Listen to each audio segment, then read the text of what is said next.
So the older I get, the more I realize that we've done very little thinking over the past 100 years.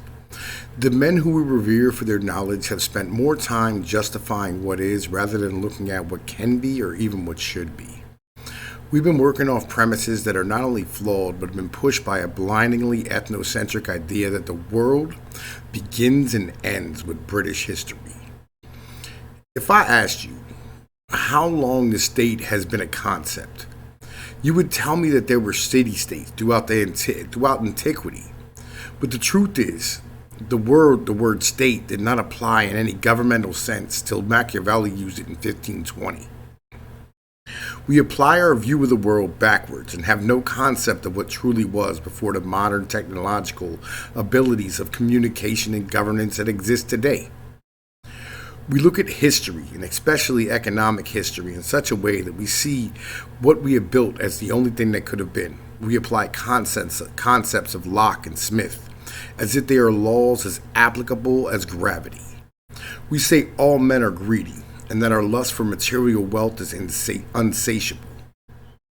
Well, let me ask you something. If tomorrow you could stay home and spend your time with your children, or your video games, or going outside doing your favorite activity with no fear of not being able to eat or pay your bills, how long would you continue to work?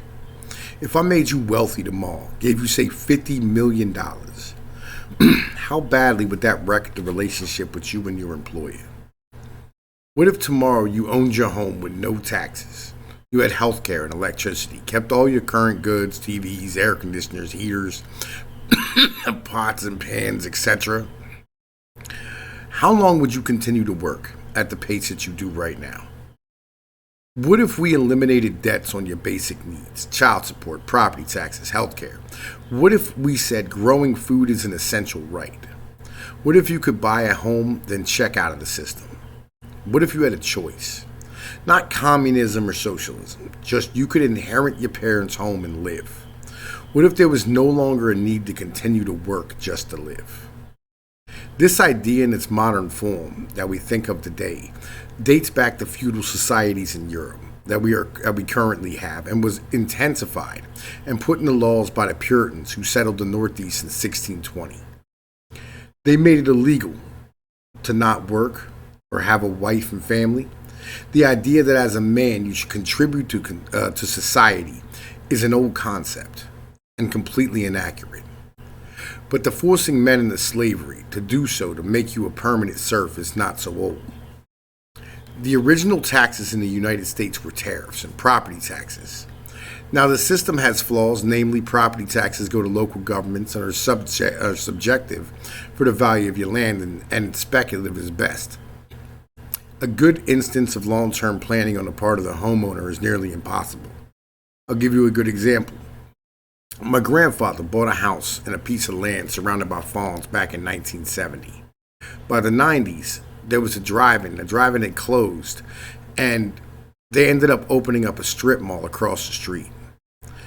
Then, in the 2000s, the farmland was all gone, and his land was worth hundreds of thousands of dollars. So taxes, which started at $75 a year, had turned into thousands of dollars a year. My grandmother now pays $6,000 a year while retired. And Grandpa, who died poor and destitute because he had a heart attack in the early 90s. His health failed very early. He died at 63 years old. He left her with nothing. Today, there's so many levels of taxes that our forefathers would have revolted many times at. Federal income tax, state income tax, local income tax, sales tax, tariffs, inheritance tax, property tax, guilt tax, gas tax, communication tax, and so on and so on and so forth. There are multi-billion-dollar industries, law firms, giant skyscrapers full of accountants, agencies and government employing hundreds of thousands all over the country just to collect taxes. Now, this is not some libertarian Mises or Ron Paul appeal to efficiency or legality. This is a human plea to build a better society. The Amish have a practice called Rumspringa. It's pretty cool and very amazing social practice in our modern world. Basically, an Amish adolescent at 16 is allowed to go explore the world and decide for themselves if they want to remain Amish or not. The idea is only possible because there is a parallel society that exists for them to be able to actually make a choice between staying or going. To be honest, we should have taken a look at our society because most of them choose to stay in their 19th century ways rather than join us. I think that should give us occasion to pause. The idea of having another way is something we do not have in our world. The choices you have is work in our economy, save up a lot of money, move to Asia, and then probably work even more because they have what we had in the 1890s. Hell, South Korea is way worse than us with the mandatory hours being 60 a week. So your choices are stay here and get educated and work in an office somewhere, or get a job in a service sector and find yourself battered and broken at 40 trying to survive. Ultimately, both end up in the same trap of work until there's no collar in your hair, trading your slips of paper for cheap goods made by other poor people, while giving 40% of your income to a government that tries to find new ways of molding our society to fit into an economic model which is fundamentally inhuman. We discuss our economy in the same way we discuss football teams. GDP, the measure of points on a board, which translates to more capital to invest, and newer technologies are putting more points on the board. We don't measure human health or player lives after football. We find new ways of fixing the players to make them productive. There was an Adderall shortage recently. In other words, there was a shortage of a drug that has no medical use other than making human beings more productive in the economy. We discuss translates as if it has anything to do with humanity, when in reality it's nothing more than people trying to fit into a system that didn't exist 150 years ago. We destroy the roles of mothers and fathers and the means of making more GDP, because more workers for less money means more points on the board. Efficiency is the only metric that can be measured, so the system is tooled for more of it at any cost. To understand how all this happened, we must look at the history of the system and the creators of said system. In the 1890s, we had what was known as the Gilded Age in America, where industries grown in America had bought up and cornered markets to the point where 90% of the oil, steel, and beef, rail, electricity was all owned by a few companies. These things were being built fast. The world was changing in such a fundamental way, people were revolting. The beginnings of the progressive era, workers' rights, unions were formed. Men like William Jennings Bryan and Theodore Roosevelt ran for president. Wilson, who was an academic out of Maryland University, brought in scientific government. Bureaucrats who would run the country based on scientific principles. The original oligarchs who had been landowners had since been replaced with a group of industrialists who needed engineers and management types to run their businesses. As the world was becoming more technical, we needed technocrats to manage the trade and regulate these businesses. Wars broke out over the fundamental principles of humanity. Nationalistic governments stood up against the rising tide of global capitalists. The old monarchies were all being rolled over by a new wave of managers who set up a liberal world order. Now, to say that prosperity and life expectancy rises aren't completely the result of this order would be a disservice to anyone reading or hearing this. Millions no longer starving. Disease eliminated completely as the result of the management types. The generations born pre-20th century into the early 1920s are on par with the revolutionaries and Renaissance generations. Also, to be completely fair, all this technological transfer and transportation communication advancement was also a result of cheap material, tons of land, and a massively expansionary population. When you can print infinite money and have generational growth on par with the Puritans, anything is possible. Also, having a completely empty continent and massive amounts of resources, oil, iron, aluminum, copper, a workforce who is just setting up towns wherever resources are being found, with no expectations of code enforcement.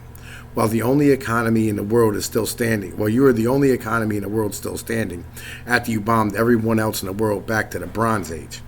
Well, success is kind of just a given at that point. Man, listen, I lost my spot, bro. Listen, over here trying to read this, you know what I'm saying? Yeah, success will follow. This system ran amazingly for the technocrats, so the world started rebuilding their infrastructure, and the resources began to run out. The unions, which had forced the infinite money into the hands of the people that drove demand for goods, that drove the economy, began to eat into the investments, while countries like Japan and China were ramping up productions of goods, knowing they could they could not be productively competitive. They had a massive population of workers who, with some subsidies, could end up displacing American goods on the market in America. Then the oil production slowed in the Americas. OPEC saw a chance, seized on it, and took control of global oil supplies that lasted 45 years. American oligarchs saw an opportunity to undercut the wages of Western workers and lobby Congress using companies like the Rand Corporation, which was responsible for Vietnam. They offshored production, sacrificed whole swaths of the country, but allowed for cheap goods to keep the voters happy. Moved the pension system to investment vehicles like 401ks, see a giant increase in free capital and investment, and invested in intellectual and technical properties in places like California. Passed tough-on crime bills and no-fault divorce to allow women to be free to drop wages and lock up any men who had been put out of work and to deal with the children of those men who had been put out of work. We swelled our prison population and told everyone to get educated or face massive instability. Destroyed families, subsidized corn and grain, passed NAFTA, destabilized Mexico, which flooded America with cheap labor, driving instability more while allowing for cheap workforces to create more production and break the workers' unions. Exploded public debt with welfare for American manufacturers and their workers and families. In the meantime, all the people that moved in the cities are in the surrounding area in places called suburbs. Blah blah. See, man, listen, I got stuff. You know what I mean? Legitimately, I got pictures for this right here, right? Okay, we're gonna keep going. Hang on, man, listen, gotta find this. Yeah, in places like suburbs, which are basically a nursery for corporate drones. This packing in of people into places called. This packing into people into more concentrated areas called the lowering of the birth rate. Children on farms or farm equipment, children in cities are allowed furniture. This in turn has caused the long-term social programs and investment schemes to be exposed for the Ponzi schemes they are. This in turn has caused more immigration to be pushed by the oligarchs to further drop labor costs, destabilizing our already fragile system due to the influx of such different people and forcing workers to be more insecure about their futures. Our media, which is a tool that has always reflected the thoughts and the opinions of oligarchs in society, has been on the same starvation diet the rest of us has, so now it drives viewership by putting criminals at the top of every hour. America's number one consumer had become women, so they scare them in every chance they can, which causes massive distrust in communities. Now the government, which was set up to be the rich of our society or their children who have been educated to make decisions about finances or laws, has been turned into a bureaucratic mess of programs who are all under the executive branch, but ultimately funded by the legislative. This has turned the volume of American voters down, which has caused them to scream and become more loud and abrasive. As the elected officials have little or no real power to affect change or even help them while they're being pushed into destitution. So here we are in a system of perpetual instability and deep debt with no unions, in a system that if you get injured, you are basically trampled by the herd. No communities, no families, no friends, an entire civilization of pod-living diseased ants. We are told through our meeting that all the other ants are all pedophiles and murderers, afraid for our lives, watching everything crumble. So we need some alternatives because it seems this system has ran its course. So let's discuss some basic fundamentals changes that can create a whole new system. All right, let's get into this, man. Legit, right? Okay. Blackout. All right.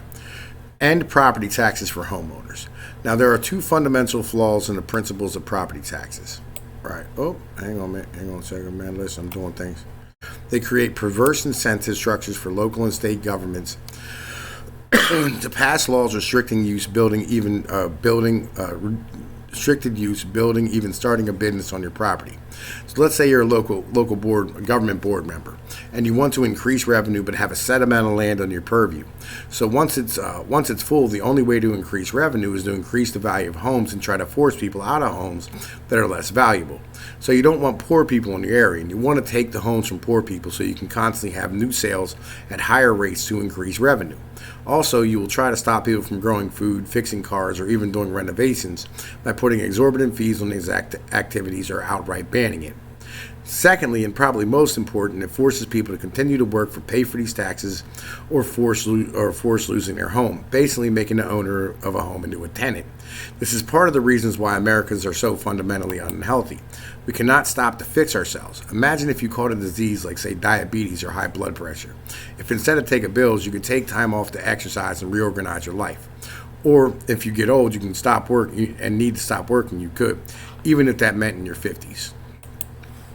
All right.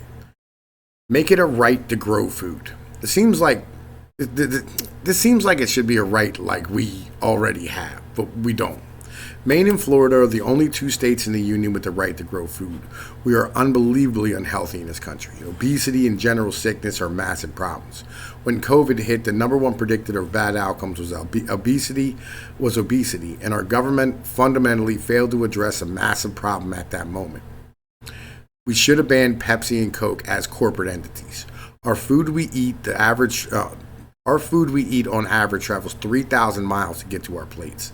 There's 10 calories of petrochemical energy involved in every 1 calorie consumed in the Western world. Now, I'm not a climate change person, but I know this is dumb on a fundamental level. The only reason this is the way we live is because of giant corporations' interest lobbying and cheap corn and grain subsidies. This needs to end. We need to have local food supply lines. Add to that, residential waste could be halved if we just had some chickens in our neighborhoods. Imagine a world with less trucks and less Walmarts because we have local food, healthy food, and people could be reconnected to the soil and the earth that we live on. Somehow, this seems fundamental. All right. End all income taxes and move to a national sales tax. This could change government completely. The idea of the rich versus the poor disappears as a political idea. This takes power away from legislators to pass theatrical bullshit tax reforms and give us $40 a year back, and pretend they're doing something great for the middle or lower or upper or middle or whatever class they're pretending to support. Also, this allows employers and employees to negotiate on an actual wage. If I said I was going to pay you $72,000 a year, what's your take home off the top of your head? Weekly? Monthly? Yearly? You got no idea, and neither do I. This system is dumb. Also, we tax government employees. Why? We tax our money with tax money. This whole system is dumb. The IRS is a horrible agency that at its best is evil and at its worst are terrorist. Also, filing taxes violates the 4th, the 5th, and the 10th Amendment rights. Being secure in your papers and effects, your right not to incriminate yourself, and your right to privacy. Now, I already hear people saying, but the poor people. Yes. There's a way to make this easy. There's 2 methods. 1, you hand out cards and say, don't tax me. 2, you go out the difference monthly to them. Say like you make $20K and the poverty level is $35K. You just pay them like $1,100 a month. Done, easy. So stop it. No, by the way, the rich who don't take their money out of the stock market, so they don't have to pay taxes on them. You get them when they take their money, they take out that loan on their asset because they got to buy stuff. So you just catch them at that point of sale, at the Burberry store, or Starbucks, or whatever the hell rich people buy. The rate should be 25% collected by the states, then passed on to the feds as need be. All right. Wow. Next one. End child support. There is no law in the books today that is as fundamentally detrimental as child support laws. This law is only enforced against men and is used to hide welfare spending. The number one predictor of crime in America is whether or not you have a child support case. Men who leave jail with a child support case are likely to return to jail 4 more times. It breeds distrust of institutions and governments, drives resentment between the sexes, and pits fathers and mothers against each other. Child support is funded 99% by a grant from Title 4D from Social Security. That's right. It's completely reimbursed by federal Social Security money. George Floyd's best friend was interviewed after he was shot, and he said, we moved up here, we was doing good, got jobs, and started paying our child support and handling business. That's right. Poverty plus debt equals criminality. All men who are shot by the cops have child support cases. Child support is solely responsible for most black market activities. Just end it. If you want single moms, pay the welfare cost. All right. End mandatory schooling. The reason for school shootings, school kids committing suicide, school bullying, school taxes is, well, school. Education is important. Learning to read and write and do math is a fundamental right, but like most rights, it's an option. You have the right to own weapons, the right to vote, the right to free speech. Whether you engage your rights or your business. If your child is having a hard time being bullied, being depressed, is miserable, hates it, why do we force our children to keep doing it? All children are curious and love to read, and they love to be read too. They love, and yeah, they all love to buy things and do math, love to tell stories and write them. These are all things that can be done without the need for these institutions to provide them. Am I saying close all the schools? No. If your child does well, great. I understand a lot of parents rely on schools as a babysitter, which is completely wrong. We should have better ways. I also think schools should have winters off and not summers. Go with grandma and aunt or whoever at Thanksgiving, come back at Easter. Then go to school. It makes way more sense for a lot of the country, for a lot of the country. All of our education system is broken. Here's a great stat. We spend $1 trillion a year on education and get nothing for it. Next. Change how district attorneys campaign. So this is a weird one, but I think fundamentally can be a positive change. As a district attorney, your job is to find the truth. It's what our court system is for. Currently, it's an industrial machine to deal with misbehaving robots. These attorneys should be campaigning on how many people they found out didn't do it, because that is a triumph. That is a triumph of our system. Our ability to say we didn't do this, and be proven we didn't. That's the whole purpose of the system. If we just wanted to lock people up, we had that in the 1300s. Healthcare. There are a lot of issues with healthcare. The incentive structures, insurance, pharmaceutical companies, humans not being responsible. Let's deal with all of them. First off, the humans. Humans are lazy creatures, but they have a strong drive not to die. This is the reason why our system is broken in the first place. We don't want to die, so we pay massive amounts for drugs and care the last 6 months of our lives. To be a fact, 80% of all spending happens during this time period. We must come to terms with our morality. Death is part of life and must be addressed as such. Robbing the young to pay for the old is no way to run a society. And honestly, as a father, I'd gladly give my life for any of my kids and would never want to burden them with my debts. Also, we must address healthcare as an overall issue. The alcoholism, weedism, drug abuse, pill-popping culture is all a result of societal pressures from the need to conform to an inhumane system that is trying to fit a size 15 foot in a size 6 boot. We are animals. Think we aren't? Try not peeing for a day and see what happens. We need sunlight, good food, exercise, companionship, love, affection, attention, community, and much more. If you were going to go buy a dog and you got to the dog store to ask what does it eat, they would say this dog breed needs this much food and it helps it has bacon grease or an egg in its food, needs washed this often, it needs this much space, needs this much water, it likes the cold or the hot, it needs walk this much, it's hard to train or it's easy to. They would tell you that the dog has needs and not to feed it what you eat. But man, listen, but all these dog breeds came to be by eating our foods. Dogs only exist because we domesticated wolves and fed them our scraps. Now it can't eat our food? What does that say? Our food is either poison to an animal that evolved to eat what we eat, or dogs have stopped being dogs. Our food is poison and we wonder why we are sick. We need to address this. Also, we're not robots. We cannot just fit into any position. We need any position we need to. Most of us will die if we are sedentary. It's a fact of life.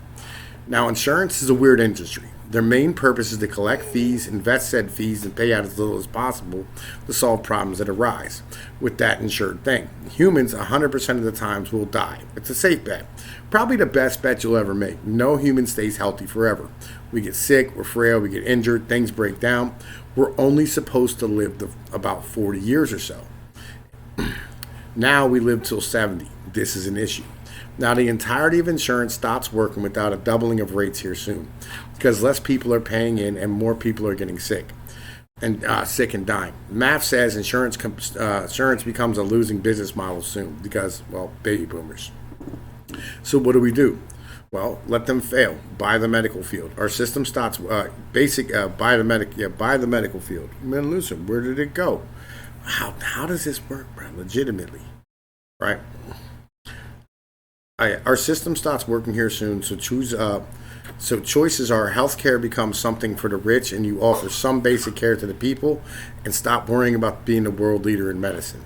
Over the past 100 years, the United States has created all of the medicine, all the medical science and tech. This is because we have decided to change ourselves decided to change ourselves out of the nose to do so, because seems like a terrible way to live. We need a fundamental shift in how we look at healthcare and wellness. We need to address lifestyles and jobs. All of the other reforms will help this. Okay, pharmaceuticals. The big issue is other countries negotiating as a country. This needs to be addressed. This may sound insane, but it's perfectly rational. We spend $1 trillion a year on our military. Let's use it to negotiate cheaper drug prices. Make them pay more so we can get ours cheaper. In other words, let's bomb Berlin again. All right. What? Monkey. Sorry, my daughter woke up. Immigration is one of those third rail subjects that's hard to address because there's four sides to it. One, the immigrants themselves, who are leaving their homeland to come here for opportunity, which sounds amazing with our history and tales of immigrants coming and becoming wealthy and adding so much. But the problem is them leaving, essentially, especially the successful ones, destroys their homelands and drains it of the very people who are needed to fix it. Second, Americans. So the people here are overstressed, overworked, and poor health. Half of Americans couldn't produce $500 in 24 hours if they needed it for an emergency. Our unions are gone. Housing is insanely overpriced. We haven't had a raise in 40 years. The people are hurting. Hell, 100,000 Americans overdose every year. You can see why Americans don't want more immigrants. Add to that, our communities are all in shambles. Third, the corporations. The largest proponent of immigration is the Koch brothers, followed by ConAgra and Smithfield. Why? Cheap labor. Right? They can just send them home if they get uppity and demand some of the monies. Visa, even illegal companies have even illegals. Companies have been known to call immigration officers on their own workers to set an example of what happens when you want a raise. This needs to be addressed. I suggest firing squads for CEOs and upper management, or maybe forced labor. Fourth, politicians. Politicians love immigrants because they don't vote and make great political wedges to use to get reelected. Whether Democrat and they give away free gives and push them to become citizens while they work as nannies in their house, usually illegally, or Republicans who pretend they're all rapists and drug traffickers while they cut their lawn and their kids are cooked for by them. Immigration needs to be ended for at least 30 years. Wages need to go up and housing needs to drop hard. Let Americans gain back some stability and some cohesiveness, or the American divorce is a very real possibility. The media. The issue with the media is it always is, it was the oligarchs pay for it and own it. What we need is truly a free press, but this costs money. So the answer, money. It's very basic. Every state should have a press paid for by subscription, done as a union outside of the government control. No federal communications permits, 50 CNNs, 50 good, strong, well-funded stations, digging into things, not looking for ratings or advertisements, with the ability to subpoena government officials. These changes are fundamental to our system, but ultimately necessary if this experiment is to continue. This has been a production of Tom Pease Incorporated. Y'all know that there? You know what I'm saying? Out here, this picture for the media. Man, listen, I apologize. My monkey woke up, but it is what it is. Yo, like, share, and subscribe. Y'all be back tomorrow. Peace.